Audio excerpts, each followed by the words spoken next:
So what is a plan B? Plan B, oh, I looked it up. You know me, I like words. So I looked up the definition. Hello, Heidi. Thank you for joining. Plan B is an action or a set of actions for doing or achieving something that can be used if the preferred method fails. So plan B is not the preferred method. Okay. So that means that plan A is an action or a set of actions for doing or achieving something that is preferred to other methods. So what is your plan A? What are you currently doing with your life that is your preferred method? So I'm going to suggest you write it down while we wait for people to find us, to join in. Hello, Elizabeth. Thank you for joining. And if it helps, write it in the comments, because sometimes it's great to get it out of your head and onto paper. So what are you currently doing with your life? And is that plan A? Is that what you prefer to do with your life? So while you're doing that, I'm just going to go and check the other group to make sure, the other group, the group, to see, because people do ask questions. I've only got one pair of hands and two screens, so I can't do everything. Can't help everybody get in, but I can do a little bit to start with. Okay, so what is your plan A? What are you currently doing with your life? It should be what you prefer doing, and that's what we're going to talk about today. Is what you're currently doing what you were put on the planet to do? That's where I'm hoping to encourage you to think about. What is it that you really want to do? It might have nothing to do with colour and style. That's not the point of this. The point is to get you to stop for a moment and think about what you're put on the planet to do. So while you're thinking about that, let me tell you a story. So are you sitting comfortably? Then I'll begin. 20 years ago, my parents retired. They sold their house in good old Blighty and they moved to Spain. There, they lived the life of what you might call the typical British expat, eating out, drinking far too much, but only ever with other expats, having meaningless conversations that would give a saint heartburn because they're complaining about everything, complaining about stuff they can do nothing about, especially how the Spaniards don't speak English. Now, you need to understand, as I'm telling this story, that I don't fit in with the rest of my family. Yes, they love me and I love them.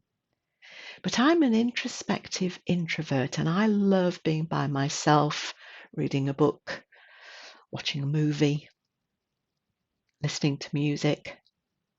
And you know, the only conversations I'm ever interested in are those about the meaning of life and how I can help others find out who they really are and what they're here to do on the planet. And by the time I was in my early 20s, which is hundreds of years ago, I knew that I did not want the lifestyle that my family and friends were living, which was, and for a lot of my family and a lot of my friends, is still the same thing. 40 odd years later, 40 something years later, they're still doing it. They go to work 5 or 6 days a week, doing what they hate, being around people that they hate or don't like very much, simply to earn enough to pay their bills and afford the big house, the shiny car, the fashionable clothes, the fancy holidays, all to impress people friends, neighbours, work colleagues who, quite frankly, couldn't give a monkey's uncle anyway. Ah, dear. And what they're still doing, what they were doing, and what the expats carried on doing, this included my family, my parents, were just going out, especially at weekends, overeating, drinking far too much, trying to forget the horrible life that they're living. Is that you? Because if it's you, and that sounds like the last thing you want to do, this is what we're talking about. What is plan A? Because until you know what plan A is, you can't even begin to plan for a plan B. Now, back then in the early 80s, because my parents moved out there in 20 years ago, yes, I was working in corporate prison land, hating every moment, working with people who only, like I've just said, wanted to gripe about the management and how they wished they could do something else, but they were never prepared to do anything about it. You see, I knew if I carried on like that, I'd end up running for the hills. And that's when I started looking for my own plan B, my escape route from the banal, so that I could do what I was put on the planet for.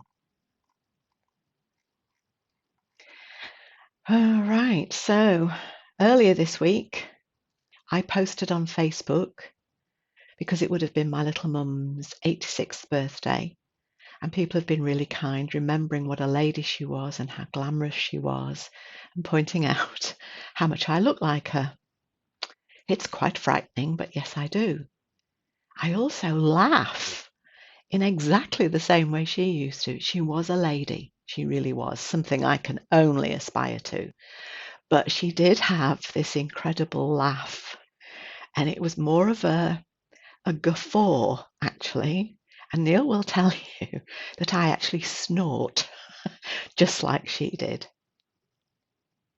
And it made me wonder, as I was posting this, what else I've picked up from Mama. Now, because I never wanted to indulge in that kind of lifestyle that I've just explained to you, I never really spent much time with Mama, with my parents, with my family. So I never really got to know her. And I realise now, that she was not really, truly deep down the person she pretended to be. And little memories, like when I post stuff in Facebook about her, or like when I snort with laughter, I remember little things about her. A word here, a gesture there. For instance, when my little mum died 5 years ago, and Neil and I were in Spain the November before, and my parents took us to my father's favourite restaurant, not my mum's. My mum's favourite restaurant would have been a little hombres bar, as she would have called it, with fag ends all over the floor and dust and tapas and just eating and drinking like the locals. But this was my father's favourite restaurant, and we remember it. It was very expensive. It was overpriced, very expensive. And Neil and I remember it as being extremely pretentious, overpriced, and the food was okay. But it was the place to be seen. That's why he enjoyed it. Now, as he was settling the bill, Mama started to talk to a lovely couple who were sat having a drink at the bar. And they were clearly very different from the people the rest of the people in that restaurant, in that bar. They were dressed a bit sort of free and gypsy style, and the lady's hair was lots of different colours, and the chap had got earrings in, and he'd got a hugely colourful shirt, and they were smoking these little cigarillos. This was before smoking was banned inside, I think. And my mum was immediately drawn to them. My father took one look and went to wait outside. Not his cup of tea at all. After all, he's a classic red. This is the classic from the style personality. 6 style personalities: classic, romantic, natural, dramatic, creative, and European, or whatever you want to call it. And my mum was a total creative. But he was a classic, and his red is the colour psychology personality type. I'm a red, but I'm not a classic red. I'm not a creative either. I'm a dramatic red. But he's a classic red, which is the archetypal, especially when you build in the British personality, the British character, shall we say. This is, unless you're dressed appropriately, then you don't make the grade. Everybody else is scruffy. That's really how classic reds, especially Brits, see it. And I remember as we were in the car driving back, it hit me. My mum had been suppressing who she really was for well over 50 years. I mean, she trained as a ballet dancer. She trained with the Marie Rambert School. She travelled abroad. She travelled the country. She was in a Morecambe and Wise dance show. She lived in, I don't know what you'd call them, scruffy lodgings, purely to be able to dance. That's what she loved to do. That was her passion, ballet dancing.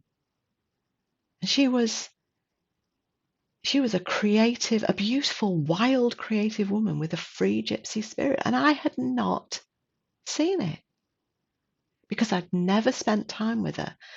And especially, I think with your parents, you think this is, well, they're just my parents. You don't look at how they operate. But as I've started to work with all these personality types, I realized she was suppressing who she was, but she fell in love with my father, a classic, a British classic, who'd been brought up by his classic father and society to expect the little wife to cook and clean and wash and just bring up the children.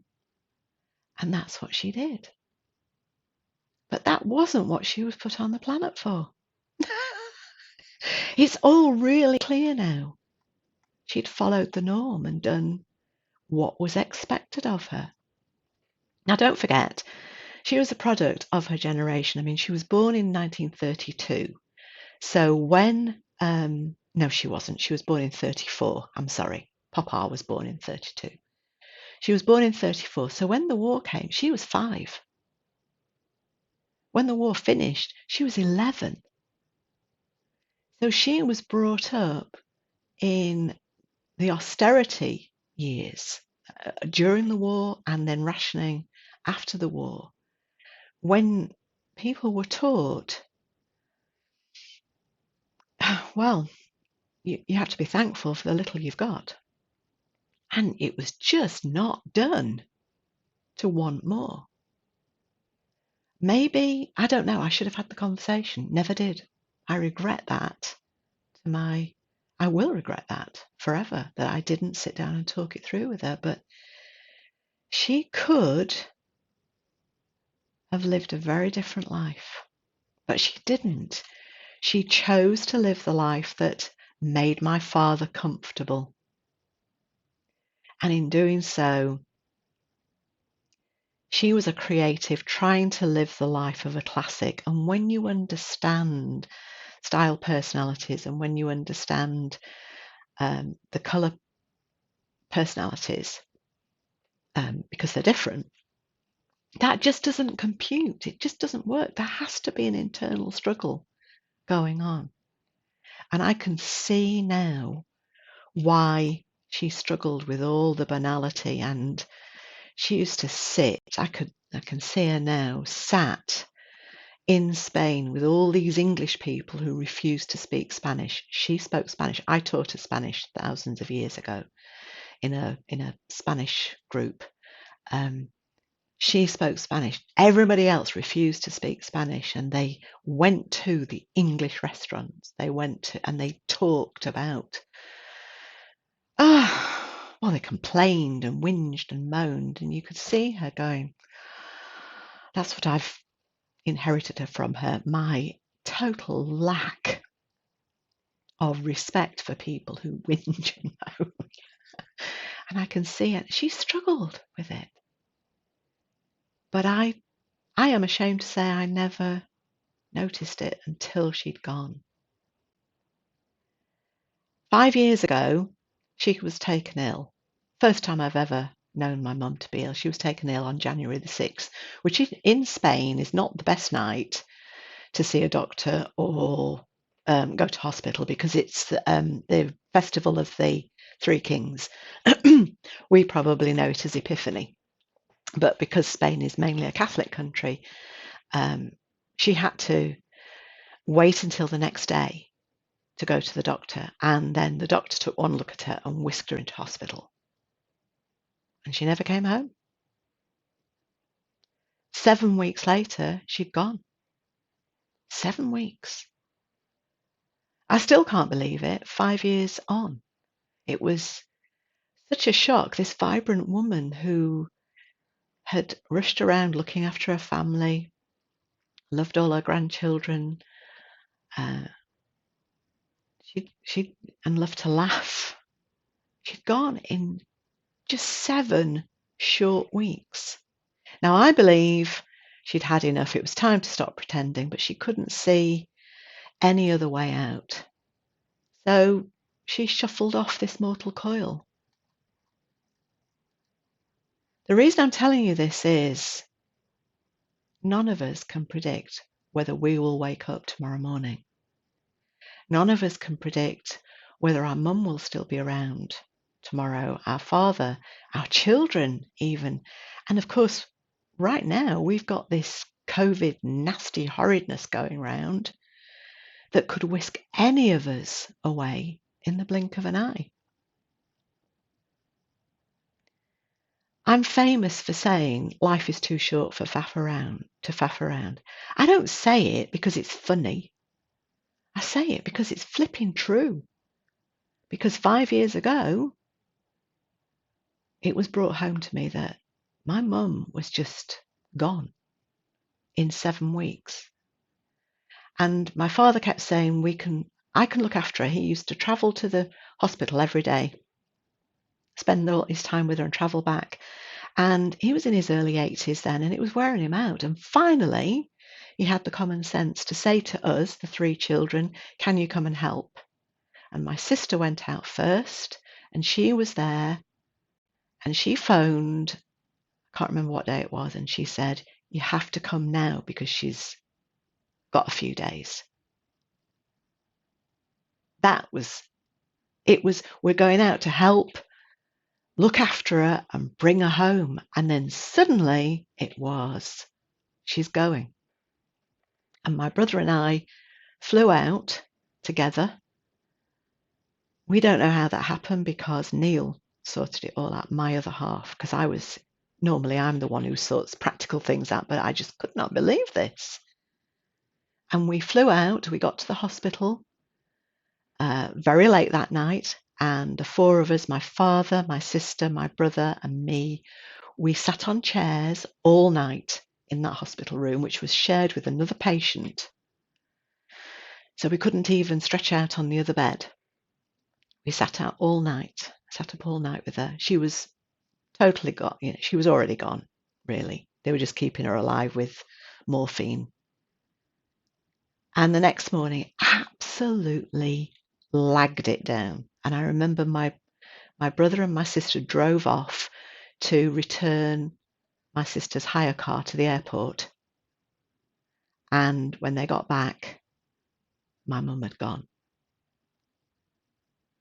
We never got to speak to her. She'd gone really quickly. This could happen to any of us. Life is simply too short to faff about. I don't know whether I'm saying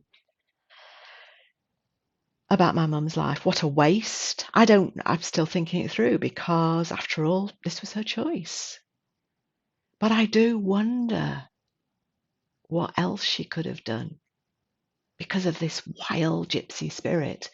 What else could she have loved doing? What else could she have tried? I don't know, because I never had that conversation. And it will plague me for the rest of my life. That's why I do the work I do, to help people like you, people like me as well. So I'm going to ask you now, are you living the life of your dreams? If not, why not?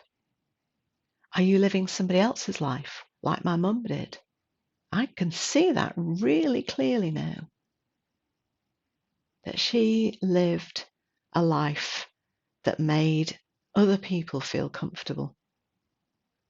So you might be doing that for your other half, or your father or mother, or your children, or your peer group. I don't know. All I'm asking is for you to be honest and just sit and think about what you're really doing. Because if you're not living the life that you were put on the planet to do, whose life are you living? And while you're thinking about that, what would you really, really, really like to do?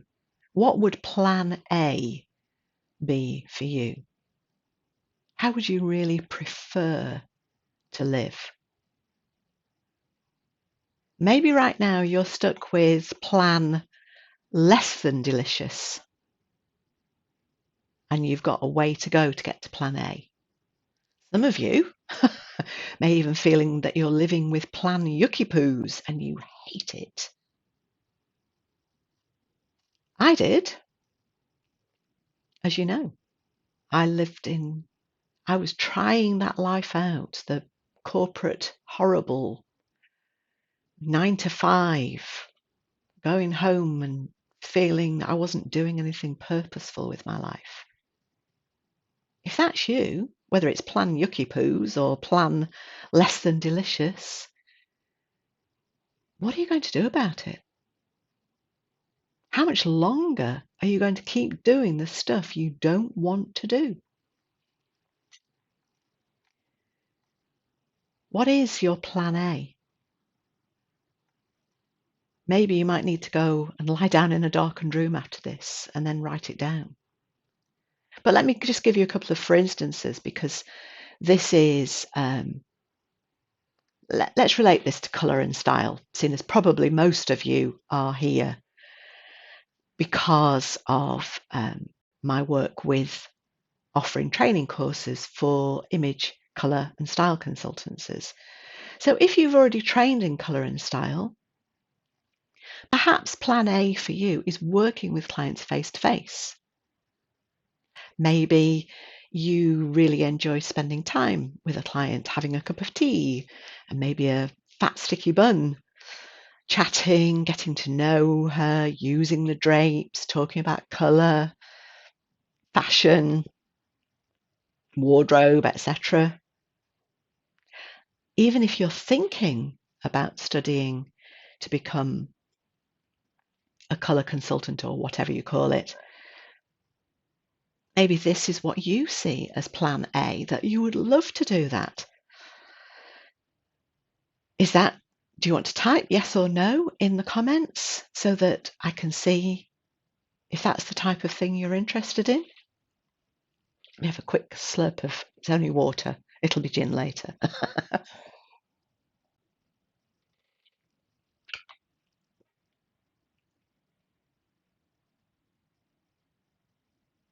Or maybe that's the way you prefer to work, but what about right now? The entire globe has been affected by this horrid COVID thingy, which may make it impossible for you to work in the way you want to, in the same room as your client. Perhaps the rules, and I was speaking to somebody on the phone the other day who said, I don't want to work with people face to face at the moment because we both have to wear a mask. And you might be asking, well, how can I possibly diagnose my client's colouring if I can only see half of her face? There are ways and means, but if that's all you've learned, if you've only learned how to work face to face and it's all about the drapes and it's all about looking for changes in colouring and complexion, etc., then you'll be thinking, well, I can't do that. So what are you going to do? You're going to stop running your business? Are you going to stop working with clients at all? Even if you can't work with clients right now, remember, another one of these COVID thingies might be right around the corner. We have no way of knowing. Even if they find a cure for COVID-19, there could be something else that stops you working with your clients, stops you working in the way you prefer to, which is your plan A. Illness might hit you. It could be your illness. You could, I don't know, poke your eye out so that you can't see, or you could lose your job and have all the stress of not being able to help your clients on a part-time basis. You all sorts of things could hit. But if you have plan B, this could ease your worried mind, couldn't it? And that's what I did.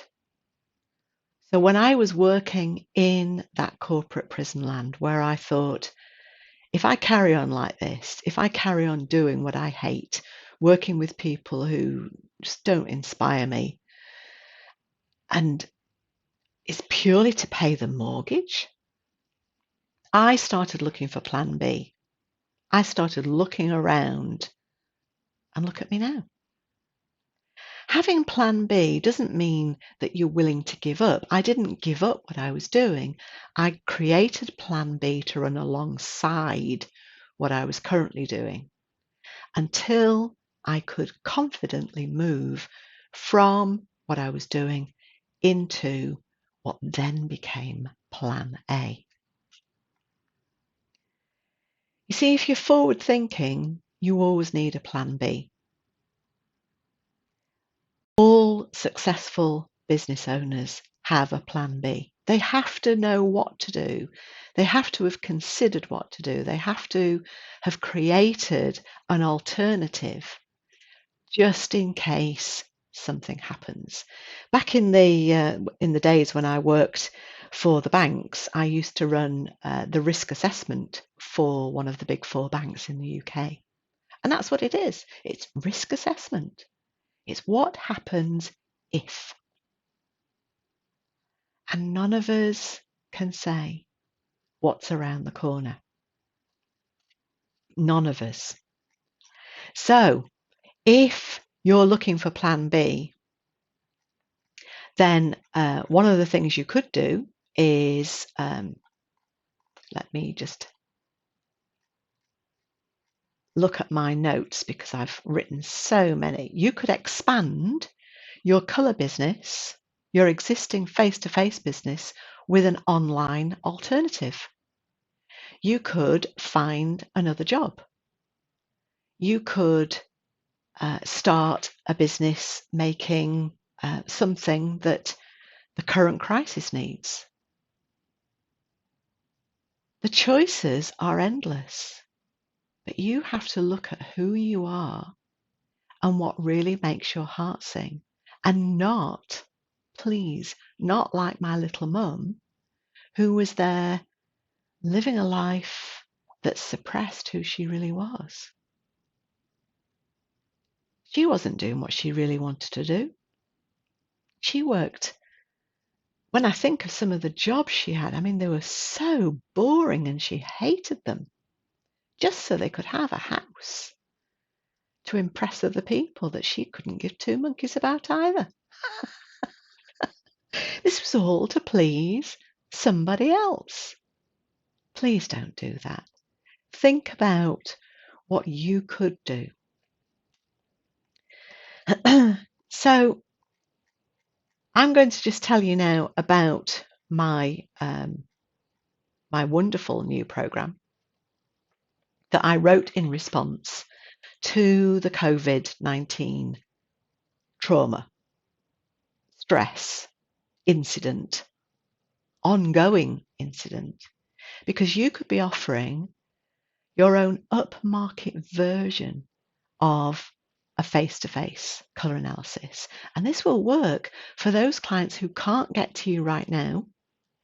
And it will also expand your horizons because you will have a global market. Now, this is not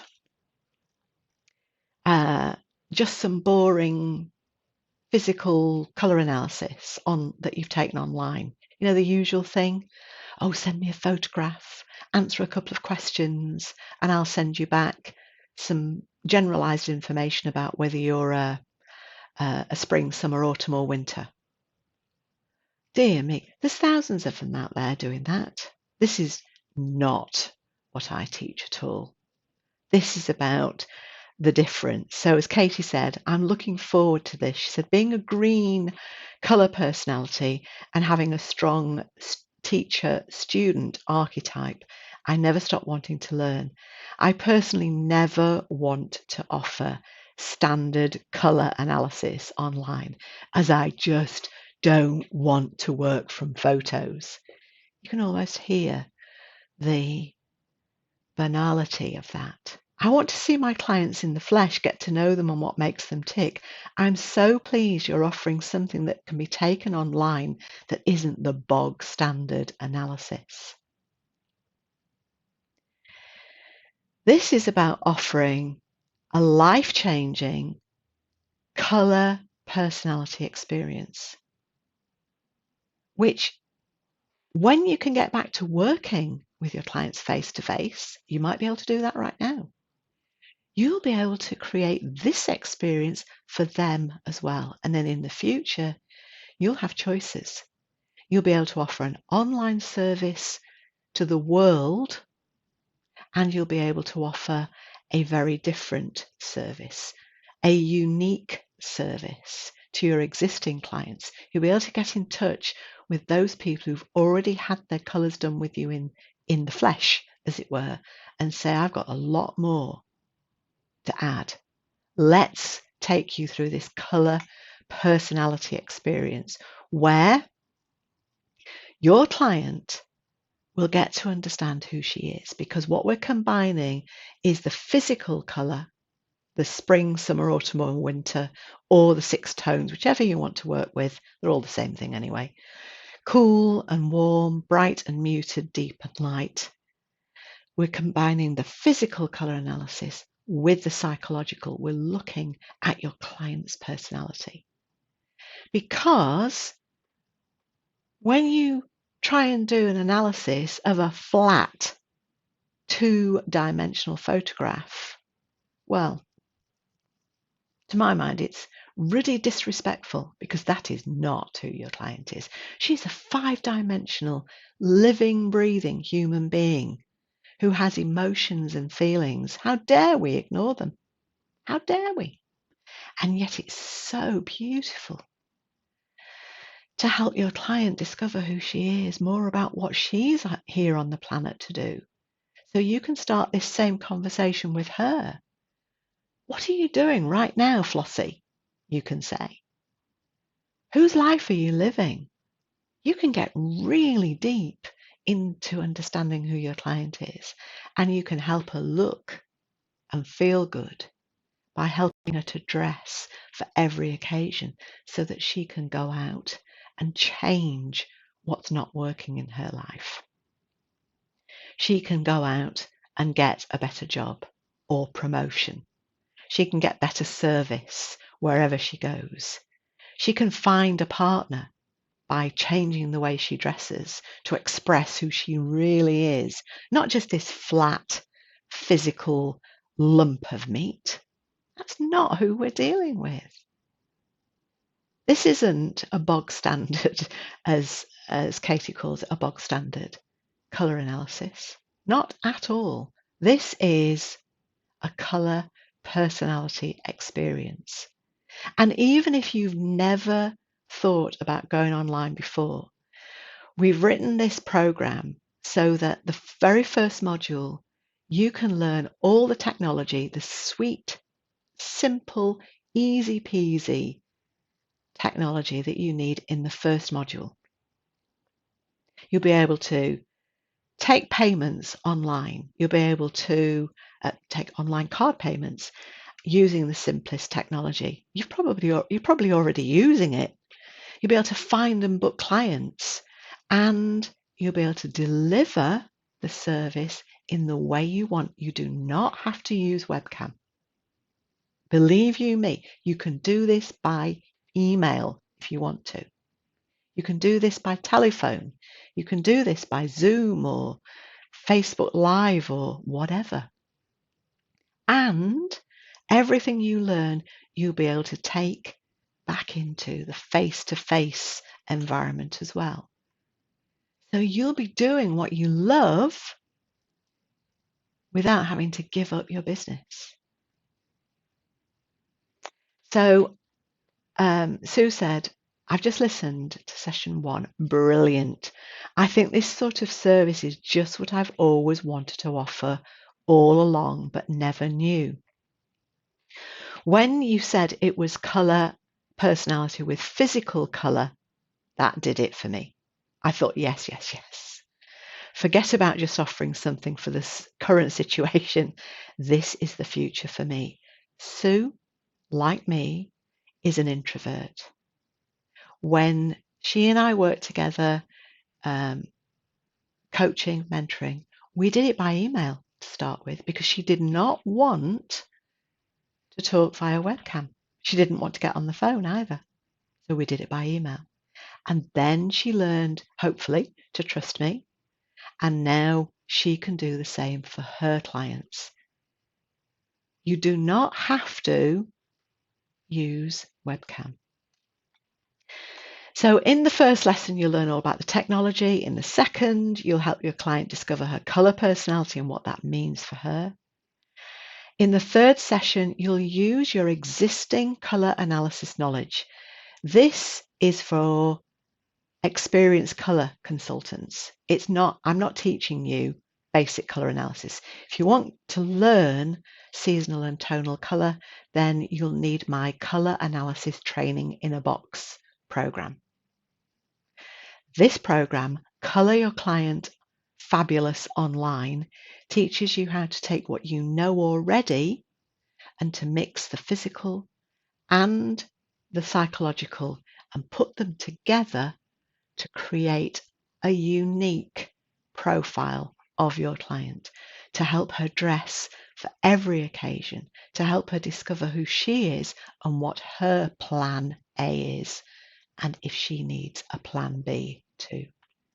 This will change your life you'll get more leads because you'll be online, get more sales because you'll have a bigger market out there, you'll have a global market. There'll be more rewards for you, which could be financial, of course, but it could also be the pleasure of helping people move out of the plan yucky poos that they're probably in at the moment into plan B and then into plan A. And this will help you create your plan B.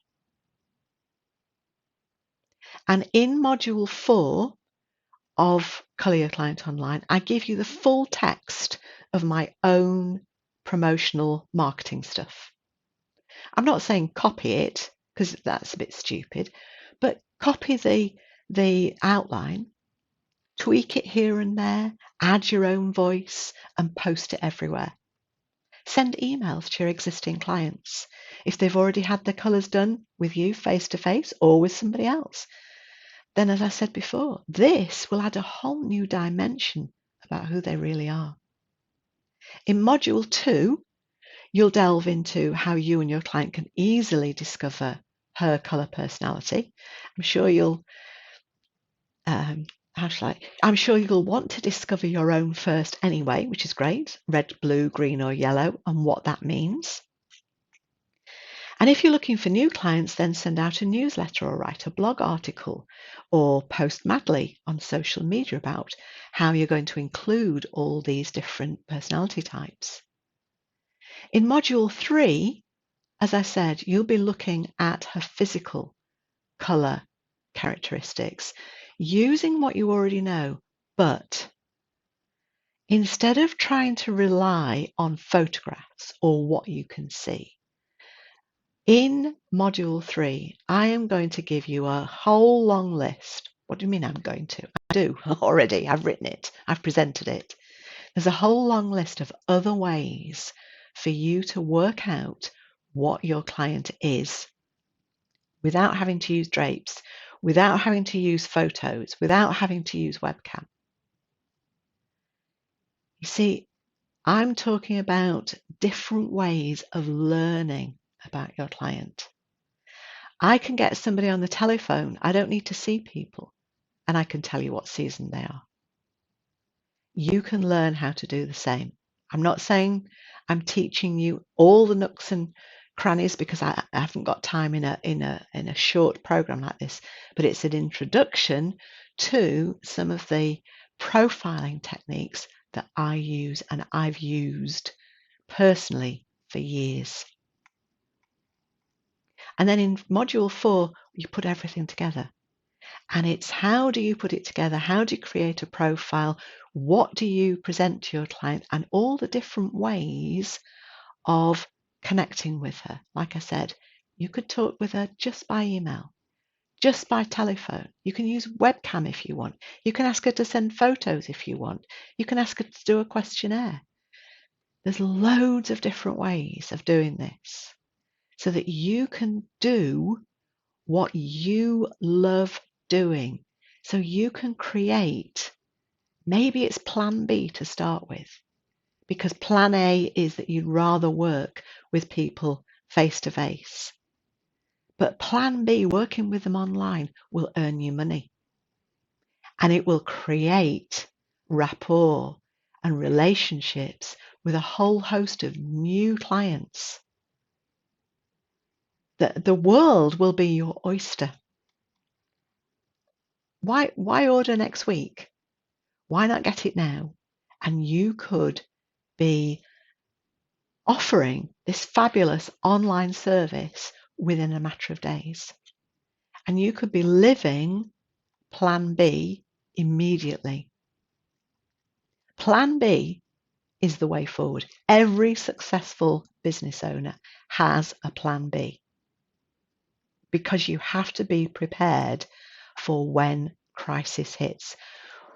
We're more aware of it at the moment because this is causing people to die.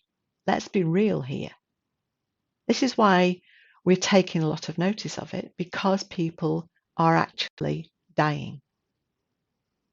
The crisis of when you lose your job, we somehow make that less because it probably means nobody has died. But right now, this is a crisis of tragic proportions. And it could happen to any of us. It could happen to people you know. Live your life. Life is too short to faff around. I will say that until I get put in my own box. I'm not saying it to be funny. My little mum, whose story I've told you today, because she was a lady, she would not say this particular word, not in company anyway. And she used to say, life's too short to faff around like a tart in a colander. She actually meant something other than a tart, and the word begins with F. But she wouldn't say it. That's why I say life's too short to faff around like a tart. But it is. I don't say it just to be funny. Well, every time I say it, I'm reminded of my little mum and the life she could have had. I don't want you. I don't want me. I don't want anybody we know to live a life less than fabulous.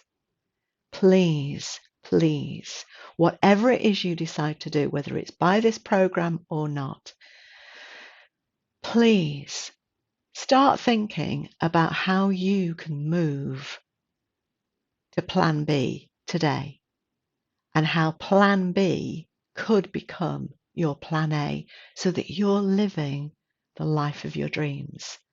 I'm living that now. I'm about to move into an even bigger experience of that because of the work I'm doing. And that's why I'm talking to you today about needing plan B.